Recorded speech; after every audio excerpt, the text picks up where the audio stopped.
बेनज़ीर, सबसे पहले आप बताइएगा, पीपल्स पार्टी की अभी तक जितनी तजावीज़ सामने आई हैं कैसी लगी आपको? अलीना, एक अच्छी डेवलपमेंट जो हुई है पिछले कुछ दिनों में वो ये कि सियासी जमातें अपना जो ड्राफ्ट है वो अब पब्लिक कर रही हैं, और बजाय इसके कि जैसे हमने पहले देखा कि सुबह के 2 बजे ड्राफ्ट भेजा जाता है और फिर कहा जाता है इत्तेहादियों से आ जाए, वोट करते हैं, इसको जल्दी से पास कराते हैं क्योंकि कंसेंसस बन गया है। ये मामला इसको थोड़ा सा पॉज किया गया है और अब लग ये रहा है कि JUIF की तरफ से भी जो है वो पब्लिक किया जाएगा और शायद हुकूमत का भी ड्राफ्ट जो है वो पब्लिक किया जाएगा। इसका क्रेडिट जो पूरा का वो जाता है आपकी सिविल सोसाइटी को,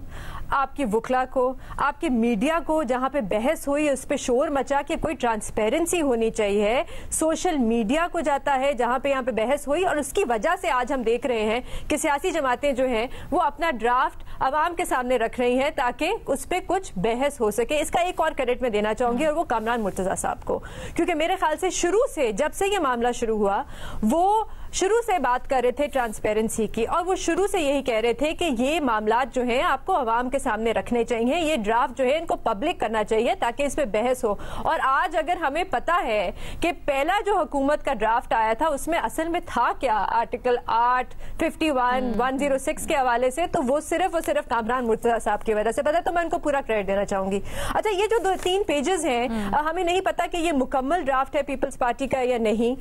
मुझे ये थोड़ा सा इनकम्प्लीट लग रहा है और मैंने आज पूछा तो मुझे कहा गया कि इसमें भी अभी और तब्दीलियां होंगी। ये जो 3 पेजेस हैं इनका तो फोकस जैसे आपने बताया कि सिर्फ और सिर्फ आईनी अदालत के हवाले से है। कुछ चीजें हैं जो पिछला ड्राफ्ट था उससे बिल्कुल सिमिलैरिटीज हैं, जैसे कि पिछले ड्राफ्ट में भी ये था, पीपल्स पार्टी के ड्राफ्ट में भी ये है कि इख्तियारात क्या होंगे आईनी अदालत के, और ये भी कहते हैं कि सुओ मोटो के जो केसेस हैं ओरिजिनल जुरिस्डिक्शन के वो आईनी अदालत देखेगी, एडवाइजरी जुरिस्डिक्शन के जो केसेस हैं वो भी आईनी अदालत देखेगी। कुछ चीजें जो मुख्तलिफ है पिछले ड्राफ्ट से वो ये है कि यहाँ पे पीपल्स पार्टी कहती है कि 4 प्रोविंशियल कॉन्स्टिट्यूशनल कोर्ट्स होंगे, और सिर्फ कॉन्स्टिट्यूशनल कोर्ट्स नहीं होंगे, आर्टिकल 199 के जितने भी केसेस हैं जो इस वक्त हाई कोर्ट देखती है, जैसे फंडामेंटल राइट्स के होते हैं, या आप हुकूमत को कोई चीज, सूबाई हुकूमत की कोई चीज चैलेंज करना चाहते हैं, वो अब हाई कोर्ट नहीं देखेंगे, वो अब ये प्रोविंशियल कॉन्स्टिट्यूशनल कोर्ट्स देखेंगे। और अगर इनके फैसले के खिलाफ आपने अपील पे जाना है या रिव्यू करनी है तो आप सुप्रीम कोर्ट नहीं जाएंगे, अब आप फेडरल कॉन्स्टिट्यूशनल कोर्ट जाएंगे। तो ये एक चीज है जो इसमें मुख्तलिफ है। और जैसे आपने बताया कि एक कॉन्स्टिट्यूशनल कमीशन ऑफ पाकिस्तान बनेगा जो एक जुडिशल कमीशन की तरह होगा, लेकिन जिसमें आईनी अदालत से भी जजेस होंगे, और वो बैठ के फैसला करेंगे कि आईनी अदालत के जजेस कौन होंगे, चीफ जस्टिस कौन होंगे, और प्रोविंशियल कॉन्स्टिट्यूशनल कोर्ट के भी जजेस कौन होंगे और चीफ जस्टिस कौन होंगे। अब मुझे जो यहाँ पे चीज एक समझ नहीं आई वो ये कि जो पिछला ड्राफ्ट था उसमें उन्होंने बड़े वाज़े तौर पे बताया हुआ था कि सबसे पहला जो चीफ जस्टिस होगा आईनी अदालत का वो वजीर आजम अपॉइंट करेंगे, और उसके बाद एक नेशनल असेंबली की कमेटी बैठेगी और फिर वो बैठ के अपॉइंट करेंगे। इस ड्राफ्ट में अभी तक मुझे ये सवाल का जवाब नहीं मिला कि जो पहले चीफ जस्टिस होंगे आईनी अदालत के जो इस्लामाबाद में होगी उनमें वो अपॉइंट कौन करेगा, क्योंकि उस पर बहुत शोर, ये सवाल इसलिए इंपॉर्टेंट है क्योंकि पहली जो तजवीज़ थी हुकूमत की उस पर बहुत शोर मचा था कि वजीर आजम खुद से कैसे आईनी अदालत के जो है चीफ जस्टिस उनको अपॉइंट कर सकते हैं 3 साल के लिए, और उसके बाद नेशनल असेंबली की कमेटी जो है वो हरकत में आएगी।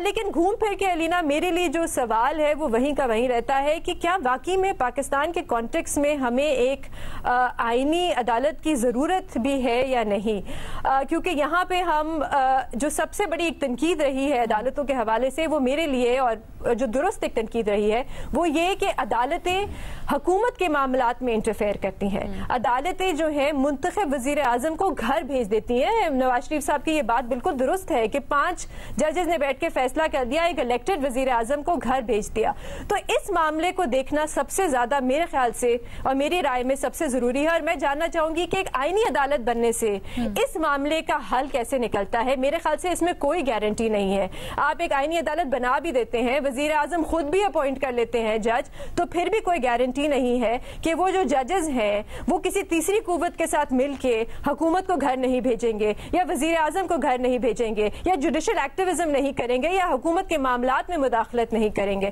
تو جیسے اور یہ جو کیونکہ ساؤتھ افریقہ کی بہت مثال دی جاتی ہے ساؤتھ افریقہ کے کانسٹیٹیوشنل کورٹ کی, اور میری جو اس میں انڈرسٹینڈنگ ہے لینا, وہاں کی بھی جو کانسٹیٹیوشنل کورٹ ہے اس کی بھی بڑی ایک مکس سی لیگیسی ہے. ان کے کچھ فیصلے بہت اچھے ہیں, ان کی بہت تعریف کی جاتی ہے بنیادی حقوق کے حوالے سے, لیکن کچھ جو ان کے ابھی ریسنٹ فیصلے ہیں ان پہ بڑی تنقید بھی ہوتی ہے, اور ان کے بارے میں کہا جاتا ہے کہ وہ حکومت کے حق میں ہیں اور اپوزیشن کے خلاف ان عدالتوں کو استعمال کیا جا رہا ہے. تو میں صرف یہ آخر میں کہنا چاہوں گی کہ جو بھی ہو وقت لیں, بحث کرائیں, کیس سٹڈیز اپنے سامنے رکھیں, ڈیٹا اپنے سامنے رکھیں, اور پھر اپنے کانٹیکس میں دیکھیں کہ ہمارے کانٹیکس میں ہم کیا کس قسم کے جوڈیشل ریفارمز لا سکتے ہیں. یہ جو آپ کا دوسرا پارٹ ہے نا, یہ بڑا اہم ہے, اور میں چاہوں گی سیاسی گفتگو کو ہم تھوڑا آگے جا کر مزید جو چل رہی ہیں ہیپننگز اس کے ساتھ ملا کر الیبوریٹ کر کے کریں. لیکن ابھی ہم ذرا یہ جو ڈرافٹ سامنے آیا ہے اور اس میں جو مختلف چیزیں ہیں خالصتاً اس کے اوپر اگر رہے اعزاز سید صاحب, کیا آپ کو لگتا ہے یہ بہتر تجاویز ہیں جتنی ابھی تک ایٹ لیسٹ سامنے آئی ہیں؟ علینا بہت بہت شکریہ. علینا, میں جب ان تجاویز کو دیکھتا ہوں جو پاکستان پیپلز پارٹی نے دی ہیں, میں فرینکلی سپیکنگ ان کی تعریف کیے بغیر نہیں رہ سکتا. نو ڈاؤٹ کہ پاکستان پیپلز پارٹی کا ایک بہت بڑا کنٹریبیوشن ہے پاکستان کے آئین کی تشکیل میں, اور پھر پاکستان کا جب آئین تشکیل ہوا تو اس کے بعد آپ کو پتا ہے کہ کس طریقے سے 77 میں کو ہو گیا, پھر 8ویں ترمیم آئی, اس نے تو آئین کا حلیہ ہی بگاڑ دیا. ضیاء الحق صاحب کے دور میں اور چیزیں بدلی, جنرل مشرف صاحب کے دور میں اور چیزیں بدلی. تو پیپلز پارٹی نے, آپ کو یاد ہوگا کہ اپنا جو دور تھا 2008 to 13 کا, اس میں بھی ایک آئینی ترمیم 19ویں ترمیم جو ہے وہ متعارف کروائی تھی, جس نے مرکز سے اختیارات لے کر صوبوں کو دیے تھے. اب یہ جو آئینی ترمیم آ رہی ہے, پہلی بات یہ ہے کہ اس کے وقت پر اعتراض کیا جا سکتا ہے, اس کی فائدہ کسی کو جا سکتا ہے, کسی کو نقصان ہو سکتا ہے, کیونکہ آپ کو پتہ ہے ایک محاذ آرائی کی کیفیت کے ماحول میں یہ ہو رہی ہے, اور محاذ آرائی کس کے درمیان ہے, اسٹیبلشمنٹ کے درمیان اور ان کے درمیان. یہ وقت گزر جائے گا. اگر اس کے لانگ ٹرم فائدہ دیکھیں تو وہ بالکل موجود ہے, اور لانگ ٹرم فائدہ اس کا یہ ہے کہ وقتی طور پر تو آپ نے جو عوامی مسائل تھے یا عوامی ایشوز کے اوپر سپریم کورٹ کا کام رک جاتا تھا, جب بھی کوئی آئینی معاملہ آتا تھا اس کو آپ نے روک دیا ہے, اس کو آئینی عدالت میں لے جائیں گے. باقی جو دوسری بات کی ہے بے نظیر نے, وہ بالکل درست بات ہے کہ کیا یہ اس بات کی ضمانت ہے کہ کوئی جو ججز ہیں وہ کسی تیسری قوت کے ساتھ مل کر منتخب حکومتوں کو, منتخب وزراء اعظم کو فارغ نہ کریں. میرے خیال میں وہ معاملہ بنیادی معاملہ ہے, وہ معاملہ اس مسئلے کے حل کرنے سے حل نہیں ہوگا. اس کے لیے ایک براڈر کنسنسس چاہیے ہوگا. اس کے لیے خالی پارلیمنٹ کے اندر موجود سیاسی جماعتوں کا کردار نہیں ہوگا, بلکہ پارلیمنٹ کے باہر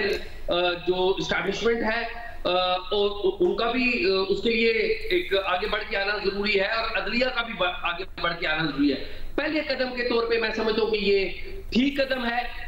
گو کہ جس ماحول میں ہو رہا ہے وہ ماحول ٹھیک نہیں ہے. اس میں ایک آپ کہہ لیں کہ میلافائڈی انٹینٹ وقتی کہہ سکتے ہیں, لیکن یہ وقت گزر جائے گا. الٹیمیٹلی اگر آپ بڑا کینوس دیکھیں تو میرے خیال میں پیپلز پارٹی کو پورا کریڈٹ جاتا ہے. اور اگین سر ایسا مجھے ذرا پن پوائنٹ کر دیں, ایسا کیا ہے پیپلز پارٹی کی تجویز میں جو آپ کو اتنا اچھا لگا ہے؟ دیکھیے, پیپلز پارٹی کی تجویز میں پہلے جو معاملہ تھا نا, وہ معاملہ اسپیسیفائی کیا گیا تھا کہ مسئلہ